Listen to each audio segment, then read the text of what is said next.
ఇచ్చేవారు ఉంటారు. మా చిన్నప్పుడు స్కూల్లో ఒక కథ చెప్పారు. ఏమనంటే రాజు గొప్ప దేవుడు గొప్ప అని చెప్పేసి స్కూల్లో ఒక కథ చెప్పారు. ఇద్దరు భిక్షగాళ్ళు ఉంటారు.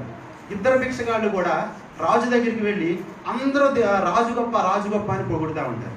ఆ ఇద్దరు భిక్షగాళ్ళలో ఒక అతను మాత్రం రాజా నీ అంత గొప్పవాడు లేడు, నీ పేరు భూమంతా కూడా వ్యాపించింది, నీ అంత గొప్పవాడు ఎవరు లేరు అని చెప్పి అంత మాత్రమే కాకుండా నువ్వు దేవుడి కంటే గొప్పవాడు రాజా అని చెప్పి ఒక భిక్షగాడు అంటాడు.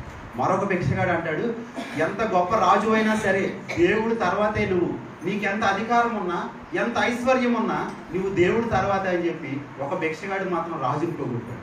ఈ రాజుకి ఆ రెండవ భిక్షగాడు దేవుణ్ణి పొగిడాడు కదా, ఆ మాటలు అతని మనసులో నచ్చలేదు. వెంటనే ఆ ఇద్దరు భిక్షగాళ్ళు ఒక అతన్ని పిలిచి తన యొక్క పనివారిని పిలిచి ఒక పెద్ద గుమ్మడికాయ నిండా లోపల ఉన్న యొక్క గుజ్జు అంతా తీసేసి దాని నిండా డబ్బు బంగారం వజ్రాలు అన్నీ నింపి